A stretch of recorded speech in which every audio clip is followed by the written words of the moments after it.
Do you want to develop consistent good habits like reading, going to the gym every day, learning new languages, or practicing new instruments? Or do you want to kick bad habits like eating unhealthy food, biting your nails, watching too much TV?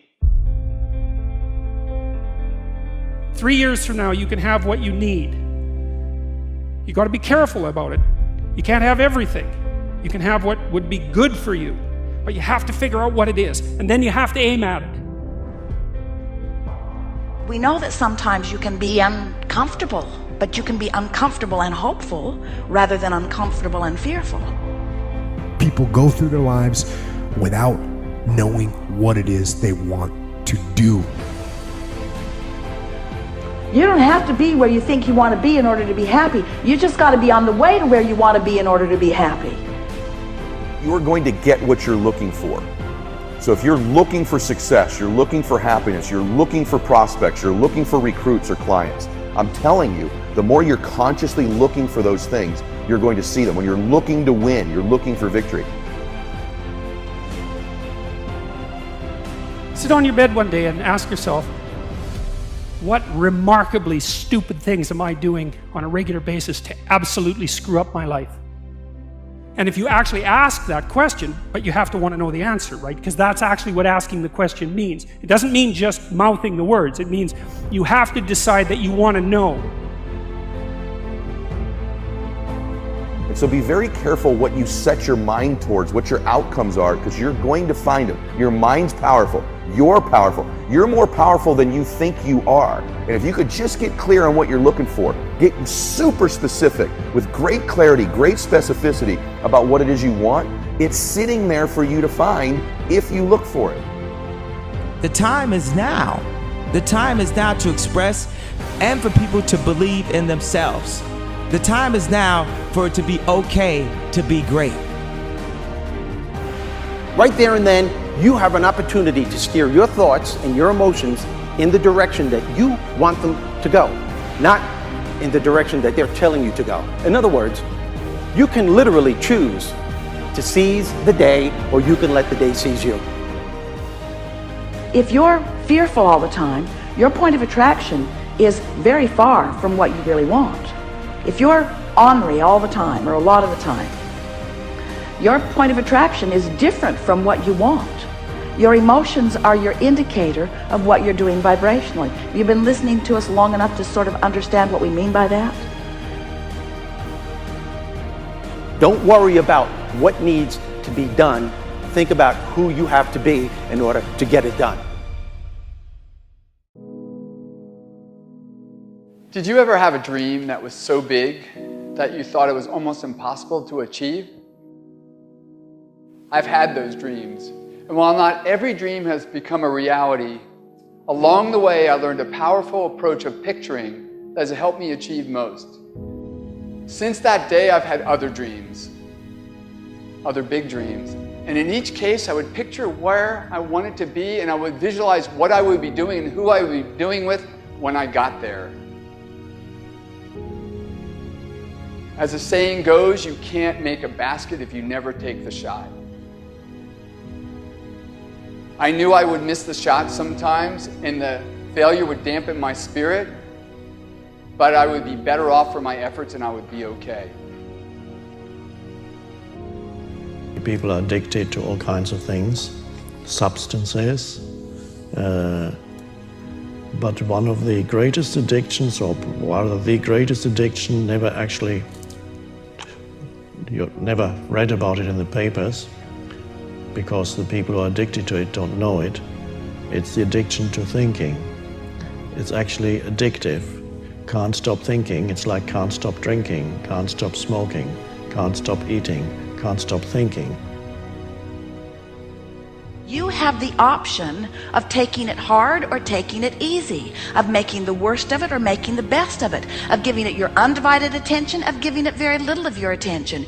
You have more control over your focus than most of you have been exercising. And when you begin caring about how you feel more than everything else put together, so that you exercise your ability to focus upon things that do feel good, you begin to discover that in every particle of the universe there is that which is wanted and lack of it. My visualization has helped me achieve most of my goals. And what I learned along the way is it didn't take twice as much effort. It only took an extra 10%. When we fail, life continues as it is.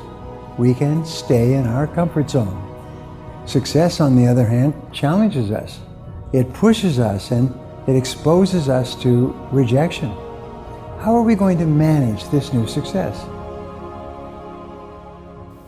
If you're not happy, you're not successful.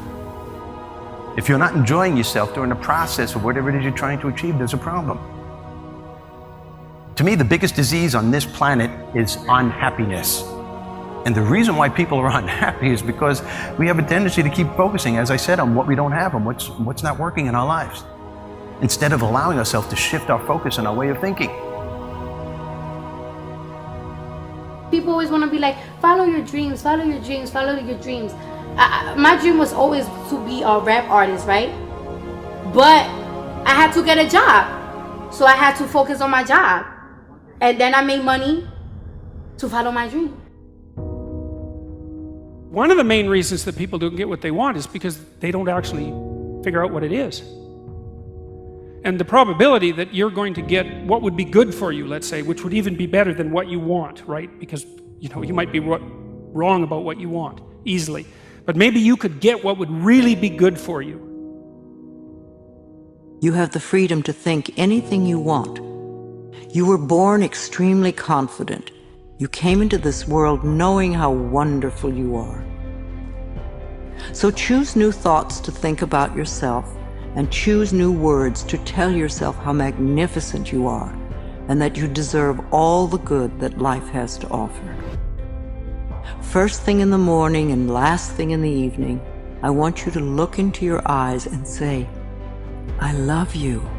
I really love you.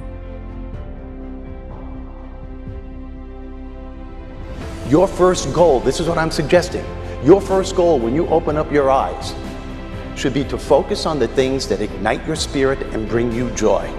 I want you to focus on the things that you appreciate in your life, the things that you're grateful for. I don't care who it is or what it is. Maybe it's the person lying next to you. Maybe you're thinking of your children. Maybe you're thinking of the dog or the cat lying by the side of the bed. A particular goal that you achieved. Maybe there's an event coming up on the weekend. Maybe you're meeting with your friends for lunch. You see, folks, it doesn't matter who it is or what it is. There's always something to be grateful for, to appreciate. And what I'm asking you to do in those few moments before you crank and get into your day is to focus on these things. Then why am I asking you to do this? Because an attitude of gratitude simply makes you feel good. And feeling good is the fuel that drives motivation. We've all made wrong choices and done things that we knew were not the best. It's one thing when other people do us wrong. We had a bad break. It wasn't our fault. We can have faith that God will restore. He'll pay us back.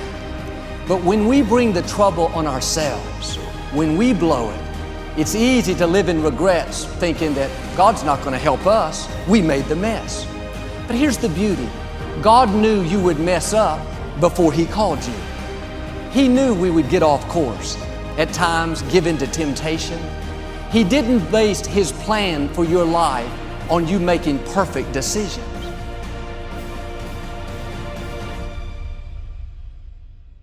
Through success, I represent the possibility of what you can achieve and what you can do with your life and your career.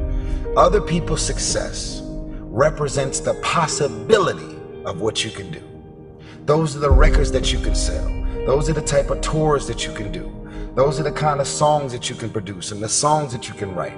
Those are the millions of dollars that you can get, or billions. Those are the type of architectural drawings and buildings that you can build. Those are the type of books that you can sell. Everybody else's success represents the possibility of what you could do.